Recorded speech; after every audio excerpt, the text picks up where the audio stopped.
का स्वागत करता हूं मेरे English YouTube channel the English oasis पर। आज से हम इंग्लिश ग्रामर के लेसन शुरू करने वाले हैं, जिसमें अपना पहला टॉपिक रहेगा टेंस का। टेंस है वह कक्षा 6 से लेकर कक्षा 12 तक के छात्रों के लिए उपयोगी है। साथ में जो रीट की बीएसटीसी, पीटीटी, एसएससी, बैंकिंग आदि की जो तैयारी कर रहे हैं उनके लिए भी यह महत्वपूर्ण रहने वाला है। तो चलिए अपना टॉपिक शुरू करते हैं आज का टेंस का। जो पहले टेंस पढ़ चुके हैं उनको ये पता होगा कि टेंस है उसको हम टाइम नाम से भी जानते हैं। यानी टेंस का जी हम समानार्थी देखें तो वह टाइम भी है। और इसीलिए जिस प्रकार से तीन समय को हमने बांट रखा है, प्रेजेंट, पास्ट और फ्यूचर में, वर्तमान काल, भूतकाल और भविष्य काल में, वैसे ही हमने टेंस को भी तीन भागों में बांट दिया है। जो सबसे पहले वाला प्रेजेंट टेंस है वह तब कार्य करता है जिस समय हम कार्य कर रहे हैं। जिस प्रकार हम इस समय में हैं, एट द पॉइंट जब हम काम कर रहे हैं तो वो होता है प्रेजेंट टेंस। जैसे वर्षा हो रही है, मैं पढ़ा रहा हूं आदि। दूसरा अपना टेंस है वो है पास्ट टेंस, यानी आज से पहले जो कार्य घटित हुए उन सबको बताने के लिए, जो घटनाएं घटित हुई उन सबको बताने के लिए पास्ट टेंस का नाम दिया गया है। और थर्ड वाला अपना है फ्यूचर टेंस। फ्यूचर टेंस में वो सारे कार्य सम्मिलित किए जाते हैं जो आगे आने वाले समय में घटित होने वाले हैं या होने की संभावना है। तो इस प्रकार से अकॉर्डिंग टू टाइम, समय के अनुसार हमने टेंसेज को तीन भागों में बांट दिया है। सबसे पहला प्रेजेंट टेंस है, सेकंड वाला पास्ट टेंस है और थर्ड वाला फ्यूचर टेंस है। तो ये तो समय के अनुसार विभाजन था टेंस का। इसके बाद में कार्य की परिस्थिति होती है, वो प्रत्येक टेंस में अलग अलग प्रकार की होती है। इसलिए हमने कार्य की स्थिति के अनुसार फिर प्रत्येक टेंस को आगे चार भागों में फिर से डिवाइड किया है।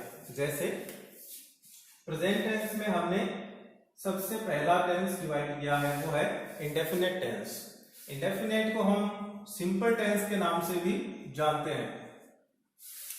दूसरा अपना टेंस है वो अपना है कंटिन्यूअस। कंटिन्यूअस जैसे कोई कार्य वर्तमान काल में लगातार हो रहा है, इस प्रकार के कार्य। तीसरा जो अपना टेंस है वो है परफेक्ट टेंस। परफेक्ट यानी पूर्ण होना, जब कोई कार्य वर्तमान काल में पूर्ण हो जाता है, इस प्रकार के कार्य परफेक्ट टेंस में शामिल किए जाते हैं। और चौथा अपना टेंस है वो है परफेक्ट कंटिन्यूअस। इसमें दोनों टेंस है वो मिलकर आते हैं, परफेक्ट भी और कंटिन्यूअस भी। कहने का अर्थ है जब ऐसे कार्य जिनका कुछ हिस्सा प्रेजेंट टेंस में पूरा हो गया हो तथा शेष जो हिस्सा है वह कंटिन्यूअस रहता है, इस प्रकार के कार्य परफेक्ट कंटिन्यूअस टेंस में शामिल किए जाते हैं। जैसे हम 1 घंटे से पढ़ रहे हैं, इसका अर्थ यह है कि हमें पढ़ते हुए 1 घंटा पूरा हो चुका है, लेकिन अभी भी हम पढ़ रहे हैं। इस प्रकार के जो कार्य हैं वो परफेक्ट कंटिन्यूअस टेंस में शामिल किए जाते हैं। तो प्रेजेंट टेंस को कार्य की स्थिति के अनुसार, कार्य की स्थिति के अनुसार हमने प्रेजेंट टेंस को 4 भागों में डिवाइड किया। इसी प्रकार से पास्ट टेंस है उसके भी 4 पार्ट आएंगे और फ्यूचर के भी 4 पार्ट आएंगे। नाम वही रहेंगे। पास्ट में होगा तो past indefinite, past continuous, past perfect और पास्ट परफेक्ट कंटिन्यूअस। फ्यूचर में होगा तो future indefinite, future continuous, future perfect और फ्यूचर परफेक्ट कंटिन्यूअस। इस प्रकार से हम देखें तो 4 4 8 और 4 12, कुल मिलाकर टेंस अपने पास कितने आ जाते हैं? 12 टेंस आते हैं। तो ये तो अपना टेंस का बेसिक स्ट्रक्चर है, जिसमें समय के अनुसार विभाजन 3 प्रकार से बांटते हैं। कौन कौन से? प्रेजेंट टेंस, पास्ट टेंस और future tense according to time. And then we divide each tense. तब हम प्रत्येक टेंस को डिवाइड करते हैं इसके अनुसार, कार्य की स्थिति के अनुसार, यानी प्रत्येक टेंस में किस प्रकार से कार्य हो रहा है। उनके हमने 4 भाग कर लिए और कुल हमारे पास टेंस जो मिलते हैं वो 12 टेंस हैं। यदि हम स्कूल लेवल के ऊपर देखें तो ये 12 के 12 टेंस हमारे लिए उपयोगी हैं, क्योंकि टेंस की सहायता से हमारा जो कंपोजिशन है वह काफी शानदार बन जाता है। बिना टेंस के हमारा कंपोजिशन है वह इतना इफेक्टिव नहीं हो पाता है। और जो कंपटीशन वाले एग्जाम्स हैं, कंपटीशन एग्जाम्स के अंदर 12 के 12 टेंस हैं वो सारे उपयोगी नहीं होते हैं प्रतियोगी परीक्षा की दृष्टि से।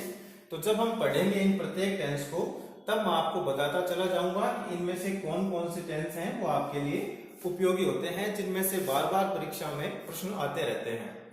ये अपना बेसिक स्ट्रक्चर यहाँ पर पूरा हो जाता है।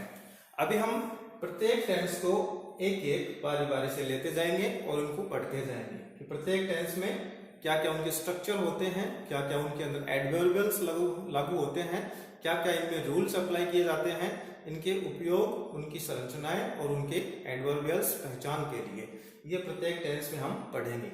आज के लेसन में हम इतना ही पढ़ेंगे। आगे के लेसन में हम प्रेजेंट इंडेफिनिट टेंस से शुरू करेंगे।